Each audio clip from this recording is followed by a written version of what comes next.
Ice, not. What did I say? Incline. I'm such a moron. You should have just stuck with rice and left it right there. Ruined it. Shouldn't have gone with the acronym. That's all right. That's okay. I know you guys get to see what kind of moron I am. But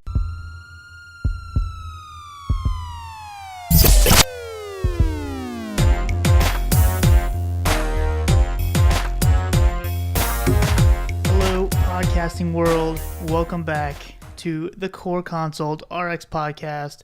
My name is Mike Corvino. With me, as always, Cole Swanson. What's up, man? nothing much. Got our third pair of your students on the podcast today. Yes, Blake and Ethan. Mm-hmm. What's going on, gentlemen? Doing well. Doing great. Good to have you guys here today. Both are fourth-year pharmacy school students and stuck with me all month on rotation. It's going to be a rough July. All right, so we always like to start off talking to you guys and kind of get to know a little bit of the student population down here in Charleston. Blake, let's start with you, man. So you have a kind of an interesting story because you didn't have a choice. You had to become a pharmacist. It was destined. I don't know about destiny, but we were talking, always had the same spiel. So I'm from a small town in the upstate called Whitmire. My granddad was actually a pharmacist and opened the store in 1966. So been open 52 years, as of this year. My dad's also a pharmacist, so long line, but I guess you could call it destiny if you think about it that way. But our pharmacy still has the soda fountain and everything in it, so that's something interesting to bring. So Third awesome. generation pharmacist. My dad was definitely not a pharmacist. Mine was not either. What so growing up, obviously I'm sure you were working some kind of shape or form in the store. Right. Did you kind of always just assume you would be a pharmacist, or did that kind of just sort of? That's what was funny. So I used to, you always do the elementary school things where they ask what your career wants to be. First, second grade, I always said pharmacist. Third grade, I think I said pharmacist. Then all of a sudden, out of fourth grade, I think I said trash man. And so from then through college, yeah, it took a while to come back around. It was always in the back of my mind. I did biology in undergrad. And then, got out of that and started working in the pharmacy and really seeing I could do this for a while for life. So as a career, I could see it happening. So, back to the destiny thing, it always comes back around. So I think the garbage thing really does make sense to me because, and hear me out, because now it's different now because they have the big claw that Right. just moves the trash can, Which but is they awesome. used to, well, it's okay. You don't like the claw? I don't, because I used to see the guys riding on the back of the garbage truck, right? yeah, you're right? outside all day. You're hanging on the back of a truck. You're hanging on the back of a truck, excitement. flying down the road. That You've looks seen awesome. Toy Story, haven't you? I have seen Toy Story. It's the claw. Okay, fine. Okay, I mean, come on.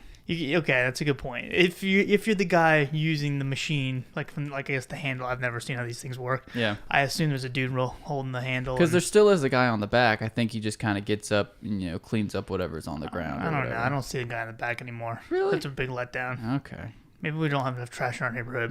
Maybe Charleston doesn't. Can you put stuff out on the road and they pick it up? But I have no idea. Yep. You've never tried that? Everything. You can?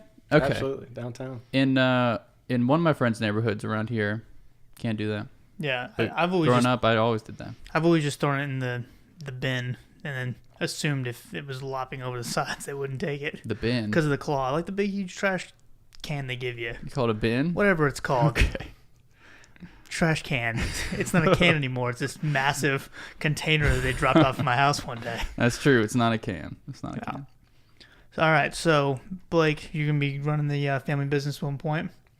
That's the plan. Moving back. So Are you and your dad gonna have to arm wrestle to see who takes over? somehow, he works probably 80% of the hours at the store right now. So he's gonna have to give up a little bit of that, and I'll work into that as we move through the next year. Have you guys Awesome. ever talked about doing opening another pharmacy, a second pharmacy, or do you? In the back of my mind, that would be the ultimate goal. But for now, just moving back and trying to, work into the role with that at our one pharmacy for now. So ultimate goal, absolutely, would love to branch out, but for Very now, cool. just the one. That would be hard, the family dynamic of that. Hey, Dad, I need a raise ASAP, or not liking your sign-on salary. That would be Awkward family conversations. a 101. different Dad, dynamic. my allowance isn't high enough. I need some more. That's cool. Ethan, give us a little bit of background information, man. Yeah, I'm a country boy, born and raised on a farm. And I'm from a little town called Aner, about 2.5 hours away. Not nearly the exuberant goals of being a trash can man, but I did want to, when I grow up, be a farmer and ride a tractor. Yep. That's almost as good as the claw. Yeah. I mean, almost. You got the ones with the big wheels and everything. Oh, yeah. That's true. Yeah, that's pretty sweet. The double wheels in the back. Oh, air yeah. conditioning, yeah. Oh, they've got air They conditioning. have AC now. Yeah, Okay, I'm big What? I'm a little bit more willing to listen now. It's not real farming with AC. And then to complete 180, and now I'm trying to be an aspiring legal drug dealer. The as far as like making that switch, I mean, did you always have like an interest in at least like chemistry or biology or something? I did. So my family has like a ton of health problems. So obviously I was fascinated when I was younger by my parents because they would be taking meds. And I remember this one time my mom had a tooth surgery and she was taking some meds. And I was like, "What are you taking?" And she's like, "The good stuff." So I've always been fascinated by drugs and kind of like learning about it. And then I would say I knew I wanted to do something medical and like give back to the community and stuff. And I was taking organic, and my professor was just so passionate about like synthesizing and doing all this cool stuff. And I remember in my OChem book, they actually had like descriptions of how they make drugs using organic chemistry. I was like, this is so cool. And it kind of got me really interested in pharmaceutics. And basically he convinced me to switch, and I became a biochem major, and this story is history. And then I ended up doing research for him and actually played a part of one of his projects for synthesizing antibiotic for gram-positive coverage of bacteria. Oh, wow. That's awesome. That's awesome. Yeah, so, and then voila. So you've played a part in drug discovery. Yes. That's pretty cool. Yeah. I actually thought for a long time, like when I was younger, like early undergrad days, I thought there was going to be a part of me that was going to end up doing more like PhD work, like doing like a PharmD PhD and doing more drug discovery. And then I realized I like to talk to people and not be stuck in a lab all day. Yeah. But definitely very cool stuff. I think if I could like finagle my way onto like a team to like do some drug research stuff like here and there just to kind of help out, I would do it. I just couldn't do it full time. Yeah. They probably don't need my help anyway, so being the lack of bench work type Research experience. Yeah, exactly. Cool, that's awesome, guys. So what going forward? Obviously, Blake, we kind of know your route, more community pharmacy. Ethan, are you thinking community? Thinking residency? What are you thinking? I'm shooting for pharmacotherapy residency once this year is up. Very cool. Awesome. Fingers crossed. Any idea like where you would like to go if given any opportunity? Charleston's really grown on me. I've been here for 8 years so far, and I hope to stay. You stayed at MUSC? Yeah, stay. That'd be cool. MUSC. Very cool. 8 years. So did you do undergrad here? I did. I went to college at Charleston. Okay, gotcha. Awesome. 5 So years. you've been downtown for a minute now. Oh yeah. You That's don't get pretty tired of cool. the traffic? Oh yeah. I actually my P1 year I actually lived out in West Ashley, and the commute was just horrible. Yeah. I was like, I'm gonna go back to living back downtown. Yeah. It's so worth it. West Ashley. What What were you thinking? As we sit in my West Ashley house. Yeah, no, I agree. The traffic has gotten ridiculous around here. But that's pretty cool. So today we went over to Charleston Southern University, where I teach for the PA school. Got to show these guys some of the building and what we have going on. And one of the things that I haven't gotten to put on social media yet that's pretty cool is, and I don't know if I told you about this or not, Cole, but we have these goggles now that you can put on, and the dummy that's laying on the bed that you're just doing assessments and things of. Now with these goggles, it causes like augmented reality so when you look through, you can actually see through the dummy, see the heart, see the lungs, ribs, Really? all that Oh, was stuff. that the thing you were talking about? Was like Iron Man? Yeah, You because can move the like stuff around. pull the organs into 3D Right. space and put the heart over here and lock it into place, and then come back over to the lungs. It is crazy. That's insane. Plus, you can mess around with like ultrasound, or they have one where a pregnant female is giving birth, and you can actually watch the birthing process from the inside. Really? Yeah, because you can see through the body. Like as the baby. Mm-hmm. Well, as the like looking through the body, not the baby's point of view. I'm not sure why that would help. We're going for, I mean, I don't know. Maybe that's, I don't know if that would help clinical knowledge or not. Just, so you can be in your patient's shoes. Yeah. We'll put it in the suggestion box for sure. All right. So, what should we talk about today? That's a good question. Yeah, We did ask that question about 20 minutes ago, we did. but we figured it out. We think we did. Yeah. We're going to go over osteoarthritis. Yes. And originally we had this whole plan to like make a joke and like say osteoarthritis. But now we're just not going to say anything. And then actually start talking about osteoporosis, but then we figured you guys wouldn't think it was a joke, and we were just really dumb. So because we do say things wrong every once in a while, so you probably just Especially thought we were Cole. dumb. Yeah, oh, especially me. Oh yeah. I'm just kidding. But yeah, so we're going to talk about osteoarthritis, and we'll go through some of the treatment options. We won't get super in depth with it, and not a lot of trials or anything necessarily, but give you guys a kind of a basic overview. It's not super complicated. It just gets a little hairy when what you're trying to use doesn't work, and there eventually just comes a point where surgery is kind of the only option for a patient to get significant relief of pain. But we'll talk about that. So osteoarthritis, what is it? Generally, people think of it as a disease of wear and tear on the joints and the cartilage. It used to be called degenerative joint disease. They've kind of gone away from that because there's more to it than just, your joints moving back and forth and wearing away the cartilage over years, over a patient's lifetime. There's biomechanical factors, pro-inflammatory mediators that are going to cause inflammation and add to the deterioration, proteases and other things that are all going to play a role. So the patho is a little more complicated than you might think, but for now, we really only treat the symptoms. We treat the pain and inflammation. Hopefully in the future, they'll go more towards slowing or stopping the progression of the disease, and they'll target those sorts of things with medications, kind of like they do with rheumatoid arthritis, because it seems like they're, focusing on the mediators of the inflammation and pain, and we'll get some better therapy for it. Absolutely. So I guess to kind of get started, the first thing to talk about is the non-pharmacological treatments. Sure. Because there's definitely some benefit to treating the patient in the kind of lifestyle management versus just starting off with pharmacotherapy. So one of the big things you may imagine, and it really depends on where the actual osteoarthritis is taking place. So if it's the hands, that may not play as big of a factor in certain like exercises or weight loss management. But if it's knees, feet, things like that, then obviously weight loss is going to be a huge factor. So if you have a patient that is, obese or even overweight, then you definitely would want to encourage weight loss, because taking some of that excess body weight off of the joint just in day-to-day moving around is going to help them a lot. There was a study that showed that at least if you can lose at least 10% of body weight through a combination of diet and exercise, then you can have a reduction of about 50% in pain scores in this patient population. They were specifically looking at knee osteoarthritis, and it over about 18 months. So 10% is a good bit for some people, especially who don't necessarily have the desire to lose weight. But if one of the benefits is getting pain relief, using that as part of your discussion can definitely help encourage them. Yeah, and within that, like you said, exercise is really important.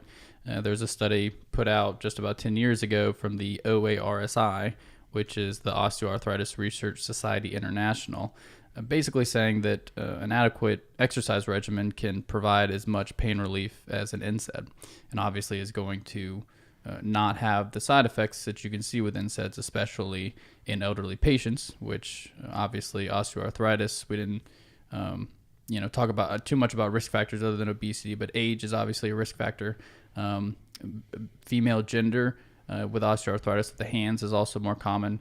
There's other comorbidities like insults to joints and things like that can increase your risk, but age is definitely a factor. Exercising is, of course, difficult, but NSAIDs are going to be pretty high risk for GI bleeds and cardiovascular events down the road. So anything we can do that avoids medication, I think would be better before we start one, right? Yeah, absolutely. Some other things they can try is kind of like Cole was saying, is using the assisted devices like a cane, maybe shoe insoles, depending on if it's the knees or hip or something. Application of heat can also potentially provide some relief. Is the alternating heat and cold, is that a real thing? I think that's more for like injuries, and I think it's Acute more so swelling. Yeah, I think it's more so for ice in that case, because I think rice is still a factor. Am I right in that, gentleman? I don't treat acute injuries too often, but I would think that still kind of plays a factor where they have rest, incline, and what the heck does rice stand for? I don't remember. I'm sounding like an idiot right now. Compression, maybe? Compression sounds right. And then elevate. E is elevate. I is ice. Not. What did I say? Incline. I'm such a moron. You should have just stuck with rice left to right there. Ruined that. Shouldn't have gone with the acronym. That's all right. That's okay. I know you guys get to see what kind of moron I am. But people throw around the alternating the hot and cold thing, but that never fully made sense to me. I mean, if you have like a crick in your neck and you're trying to relax a muscle, that's where heat makes sense to me. Mm-hmm. But then if you're trying to treat inflammation and you try to get swelling down, that's where cold makes sense to me. Right. But I don't really see why you'd alternate. Yeah. Yeah. But I'm sure there's a better answer than how I simplify things in my head. Yeah, we'll do some more research and maybe do another podcast episode on it. That'd be a good one. But yeah, so anyways, that's some of the actual lifestyle management things. But exercise, keep going back to that one. That's really the biggest one. Exercise improves so many things in a patient's life, but even in this case of osteoarthritis, which you may think like if you have osteoarthritis you can't exercise, which is a lot of times, I don't want to say an excuse, but ways that patients can justify not exercising. But talking to them about very like basic exercises that they can do, or resistance bands, or things that are very like light on the joints, walking short distances, things like that maybe something they can actually accomplish in the short term, and work their way up to harder, more intensive workouts is definitely important. Yeah, and it's important to set goals for them, because for patients who have osteoarthritis, that's incredibly debilitating. Hands is one thing, but knees and hips is another. And if a patient can't walk, they can't complete their activities of daily living. So your goal for therapy might not be complete resolution of pain, but it's going to be to improve the pain to a point where they can be functional.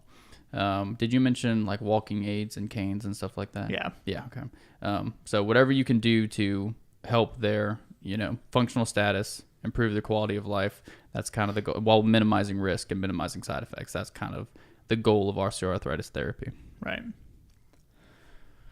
All right. So what do you want to start if we are going to use pharmacologic therapy? Well, probably with just what you think is the first line. NSAIDs, really. Yeah. NSAIDs seem to be kind of the staple, I guess, for starting off. Now, there is some suggested, I don't want to say guidelines, but some resources that will definitely suggest using Tylenol, acetaminophen. Mm-hmm. However, depending on what you're looking at, Tylenol has very limited reduction in pain, and inflammation, exactly. And so there's definitely some like the up-to-date authors that wrote something on osteoarthritis treatment seem to really stay away from NSAIDs. I really stay away from Tylenol. I'm telling you, Tylenol. I misspoke. So Tylenol for sure. And they recommend NSAIDs. And, the big thing with NSAIDs though is starting off with topical, if possible. Yeah.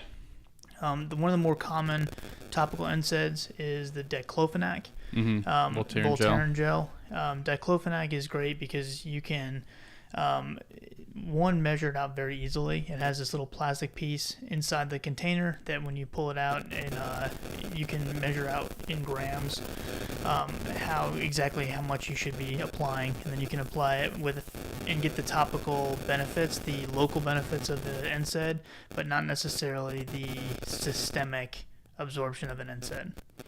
Yeah, and just a little note from a pharmacy standpoint, if you're prescribing it, it's really helpful for you to put how many grams you want them to apply per application, because for insurance reasons, we have to put a day supply. So all prescribers out there, be nice to your pharmacist and help us out with that. Yes, absolutely. Put a day supply, some kind of a indication so we can calculate day supply, right. Not 5 tubes and then just 30-day supply used as directed. Right. Insurance companies will not appreciate they don't like it, especially because it's not a cheap thing. Right. It is generic now, but it's not a cheap thing. There's some others as well. What's the is it Pennsaid? Yeah. but some of those are very expensive. Yeah. And then there's some other topical agents like you can do like Flector patches, which is a topical diclofenac patch, things like that. But Voltaren seems to be the one that's the most reasonably priced and easy to use. So that's definitely a good topical agent to start with. Yeah. As far as other topicals, some people use topical capsaicin cream, which works for some. It's not really as potent, but if it works, give it a try. Relatively safe. Yeah, capsaicin. So if you're not familiar with it, it's kind of made from the extracted from red pepper, and so one of the side effects is it can burn a little bit, cause some redness, irritation. But what it does is, because it works differently than an NSAID, it's basically working to deplete substance P, which is another inflammatory mediator. And so capsaicin can get rid of that and reduce the inflammation from that route. So it definitely can help. Right. The problem is with capsaicin is it takes a few weeks to really start working. And a lot of times you have to use it multiple times a day in order for it to really show the benefits. Right. So it's available over the counter, though, worth giving it a shot. And, you just want to make sure you separate it by a couple hours if you're going to use it with an NSAID topically. Right. And make sure people know to wash their hands after they use it before Yes. they touch their eyes. Yep. Absolutely. That's a good point. Because, red pepper in the eye is not ideal. No. All right, where else? Anything else topical? Not necessarily. Is there a role for topical corticosteroids? Not really that I'm aware of. No, not that I've seen. Yeah. So basically, other than oral, there's intra-articular injections. Some people will get steroid injections every 4 weeks. That's because they're generally limited to a short term. They only last a few weeks. For some people, they only last a couple weeks. So it's not usually first line either. Yeah. A lot of potential issues with that. And hyaluronic acid is another one that they'll use sometimes. But I think those are usually saved more so for, cases where they don't want to do surgery, but they've tried all other oral options. Trying to postpone surgery. Usually that's because the patient doesn't want to do it, and they'll try whatever they can to avoid surgery. But honestly, we'll get into it at the end, but the earlier you can get that going, the better chance you have of having a good outcome. Because once you get to a certain age, it's going to be harder to do the PT and do the rehab and, bounce back from it. Right. So oral NSAIDs. Oral NSAIDs. So the big problem with taking NSAIDs are around the clock for long periods of time. Obviously, they have tons of side effects with them. They can affect the kidneys. They can start to increase blood pressure, can cause GI issues, including potential bleed. Yeah. And so if we kind of think about how NSAIDs work, starting with arachidonic acid, then you have the COX-1 pathway, you have the COX-2 pathway. NSAIDs will block both of those. But, with COX-1, we have this production of prostaglandins and mostly thromboxanes, which, that's where we get our aspirin, things like that, because we're trying to block the production of that because it's our vasoconstriction molecules. And so for, cardiovascular benefits, things like that, we want to block the COX-1 side of things. The COX-2 is more of our vasodilatory, but also our inflammation. So that's where our pain, things like that, will associate from as the COX-2 element. And so NSAIDs that are non-selective, we can use ibuprofen, things like that. You can use naproxen. And then Diclofenac. There's an oral diclofenac as yeah, well. absolutely. You can use things like that are a little bit more COX-2 selective, like meloxicam, or even like a true COX-2 selective anti-inflammatory, which would be like celecoxib, which will just block cyclooxygenase 2. And then you'll block those prostaglandins and hopefully reduce the pain. Now, the problem with that is if you're using a non-selective and you're also affecting the COX-1, the thought is that you're putting yourself at risk for a GI issue as well as affecting the kidneys and things like that with the RAS system. Yeah, so a lot of people recommend in patients with a lot of comorbidities, diabetes, hypertension, if they're elderly, they'll say go with a COX-2 selective celecoxib. If it's not super expensive, it's reasonable, but from what I understand, the benefits are potentially, not super significant. And, one thing to keep in mind, too, there was actually a study that's kind of important, I guess, to talk about, the precision study, a precision trial that looked at comparing ibuprofen to naproxen to celecoxib. And the big issue with using the COX-2 inhibitors is because if you remember, like, was it Vivox that was available? It was a COX-2 inhibitor available for a while, but it was taken off the market because it had basically increased risk of cardiovascular problems. And so when you're blocking just the COX-2 side of things, you're blocking the inflammation and pain. However, the thromboxane is basically uninhibited. And so this vasoconstriction over time, they thought they could increase your chances of having a cardiovascular problem. So what Precision did is it took patients with osteoarthritis or rheumatoid arthritis, and it gave them one of those three options. And they wanted to compare and see if those patients had one of them or multiple agents had an increased risk of cardiovascular issues. And so they compared the results against each other. What they found at the end was basically that none of the three arms, the ibuprofen, naproxen, or celecoxib, had an increase in cardiovascular events. So they were kind of all even. One thing that was a little interesting, though, was naproxen was a little bit higher as far as pain reduction. Scored a little bit better than the celecoxib. And it's only twice a day. It was only twice a day. And the other thing, which was kind of interesting, and this is kind of going back to why we need to really dig into trials, is they did report that you had a better GI profile with celecoxib compared to naproxen. And they said that it was better in major GI events.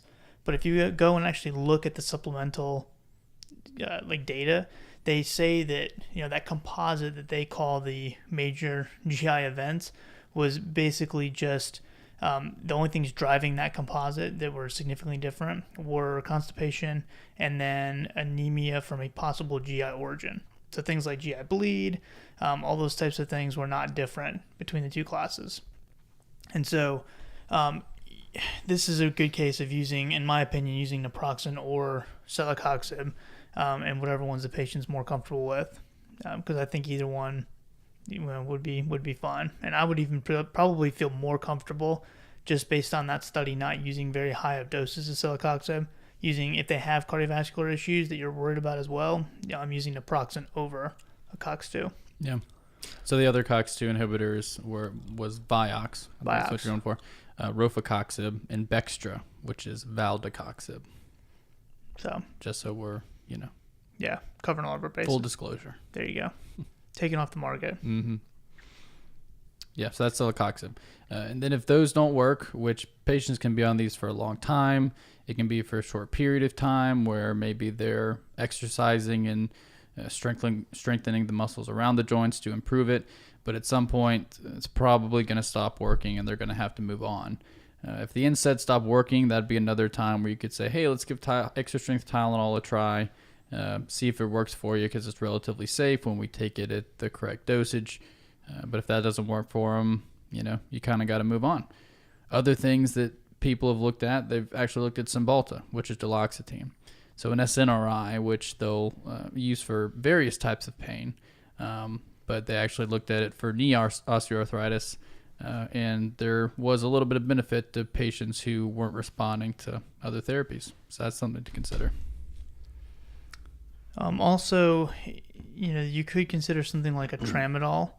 Also is going to have serotonin benefits as well. But Tramadol being a opioid derivative pain medication, probably not something with all the slack that opioids are getting nowadays. Yeah. Probably not the route you want to go down. But if it's something that a patient you feel like doesn't have a high history of abuse or a likelihood of abuse, and you've tried other options, maybe NSAIDs and COX-2 inhibitors are contraindicated for whatever reason, maybe a short-term duration Tramadol would be something to consider. Yeah. But, just moderate pain improvement. I wouldn't say anything that's drastic that you would definitely want to put every single patient on it. Yeah. And the thing about opioids in general in these patients is they really don't work on this kind of pain all that well compared to other types of pain. And of course, there's all the concerns with them with the addiction and opioid overdoses and things. So really not the best option. If you're going to have to use it, it would be for a short term, and it would be for like extremely debilitating pain where the patient wouldn't even be able to function without it for a period of time, hopefully with surgery in mind at that point. Yes. There are cases where patients will be prescribed sustained release or controlled release opioids, even like morphine, hydromorphone, things like that. I've even seen fentanyl patches used. I would definitely urge you to use extreme caution in going that route. Definitely a lot of potential problems there, and something that I would save for very special cases, and definitely not look at as a normal treatment option. But there are indications, there are patients who that may be the appropriate treatment. Yeah. And then you kind of get to surgery, and I've mentioned surgery being a good option because it's very effective in patients with knee and hip osteoarthritis who get total replacements. But it doesn't come without its issues. So there is a significant percentage of patients who continue to have pain after surgery. There can be post-operative and issues during the surgery that can arise, and a lot of patients, if they're not motivated to bounce back, do the PT, then they might not have as favorable outcomes as somebody who did, and with increasing age that gets a little bit more difficult. But it is an option once you get to a point where the pain medications just start getting the job done. Yeah. What about like something like glucosamine? Because that's something that a lot of people are into now, is the supplements. The supplements. So it doesn't seem like there's too much data physiologically backing them up, right? Yeah. But there is something to be said about the placebo effect.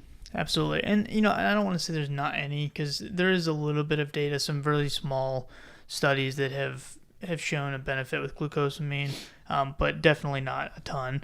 But as far as placebo effect, one of the things that's kind of interesting, there was a study called the GATE trial that compared the effects of glucosamine, chondroitin, and then also a combination of glucosamine and chondroitin together, then celecoxib, and then placebo. And then so they had those different treatment arms, and then at least 20% improvement in pain. And they used the Western Ontario and McMaster University's questionnaire to determine pain, was achieved by 60% of participants in the placebo group. So of the patients in the placebo group, 60% of them had at least a 20% improvement in their pain, which is a little interesting. While the range of patients in the active treatment group was only about 64 to 70%. Yeah. So in that sense, I mean, we've talked about the placebo effect a fair amount. Yeah. Because it definitely seems to be a thing, mostly when it comes to psychiatric illnesses. Not to say that osteoarthritis is a psychiatric illness, but I think that there is a considerable psychiatric component in a lot of cases. Just, thinking about your pain and kind of obsessing over it. If you think something's helping, then you just may be ignoring the pain a little more. Absolutely. And I think, if you look at something like Up to Date, the authors will quote basically saying, keeping in mind the whole do not harm prerequisite to treatment, that these patients may benefit from clinicians who are able to optimize and use the placebo effect in clinical practice in favor of their patients. So, encouraging patients to give something like glucosamine, if you know that they're not going to have any kind of adverse side effects from it, if you know that they're able to afford it, that they're not going to have any drug interactions, maybe encouraging them to try it, because it may be something that the patients, that in and of itself is good enough for them to feel like they're having some improvement. And it may genuinely give them some improvement, but it might be a little bit of a placebo effect in there as well. Right. And it's going to be very patient specific, because they have to buy into it for the placebo effect to work. So if you're like, hey, patient, all right, let's try glucosamine because nothing else is really working. They're like, oh, come on, doc. I'm already taking all these pills. I don't want to take one more, supplement or something that might not even work. You would think that person probably wouldn't benefit as much as somebody who maybe brought the idea to you and said, hey, I've heard this working for other people. Can I give this a try? If it's safe and you think it's going to help them and it's not going to be overly expensive, or it's not going to add a significant pill burden, sure, let's see if that helps you out any. Yeah, absolutely. Definitely something to consider. But I also wouldn't jump to that in taking away from understanding the patient's pain is real to them. Right. So even if, and that's something that, I have to always focus on for myself is, pain is so subjective and people have such huge varying thresholds of pain that if someone says they're in pain, you can't just automatically assume that, they just need some placebo effect and they'll be fine, because they may legitimately be in severe pain. So keep that in mind as well. Got to make sure that we're not being biased towards people's pain, because that's a hard thing for a lot of people. Yeah.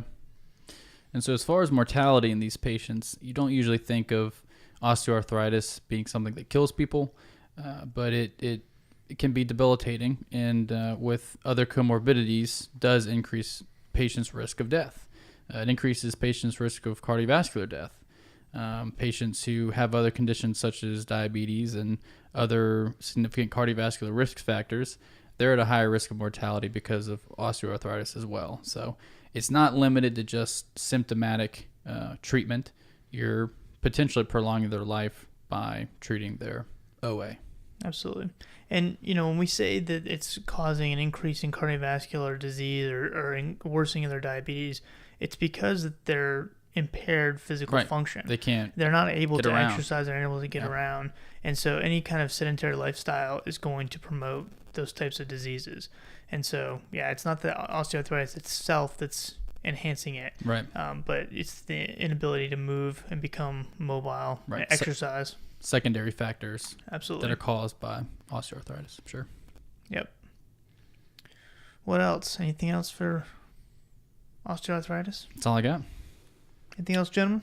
I think one important thing that wasn't really touched on, there are a ton of OTC products for this. I mean, I know we talked about capsaicin, but, pretty much every brand has an arthritis, targeted therapy. I mean, it can be anything from menthol to camphor to capsaicin, like we talked about. And I actually, in my last rotation, we did some community outreach, and osteoarthritis so we did presentations on diabetes and immunizations. And at the end of both, we asked what the group, what the senior center group that we went to would like to hear about next. And at both of them, it was always arthritis. So this is a super important topic. And a couple things they brought up. So like I mentioned, OTC products. One that you'll hear about a lot is one called Blue Emu. Mm-hmm. And that one actually has MSM and glucosamine, I believe. So you'll see all these combinations of products. Just important to keep in mind when you're counseling patients as far as what they bring to the counter from OTC products. There are a ton of products for this. Yeah, I think that's the race car driver in the commercials that does the Blue Emu products. Is it? A race car driver, an old guy. He's the name you'd recognize, but I can't remember his name. I've definitely I don't know what that is, but I've definitely seen the Blue Emu. You don't watch NASCAR? Before. No, I don't. I can't say that I do. But I've definitely seen Blue Emu. But yeah, there's definitely a whole bunch of over the counter. Now they have on top of that, they have Asparcream with lidocaine and all these different things as well. So definitely being aware of what's available over the counter is important. Yeah, and to your point about that being what they said they wanted to hear about, it's pain. So anytime there's pain involved, that's what's going to be at the forefront of their mind. They don't really care about their diabetes at that point. They don't care about their hypertension. They're focused on, what is acute, and that's their pain. Yeah, absolutely. Anything else? That's all I have. All right. Well, gentlemen, thank you for joining us. And so that's osteoarthritis. We'll have to look more and kind of spread out a little bit, do some rheumatoid arthritis in the future, and kind of get a little bit more specific. But that's your general overview, improv conversation. But so thank you guys so much for listening. And reach out to us if you have any questions, concerns, comments, so on all social media platforms. And you email us if you want to, mcorvino@coreconsolerx.com or C. Swanson at coreconsolerx.com. And let us know what you think. And if you have any comments or concerns, let us know. And we will see you guys next time. Appreciate it.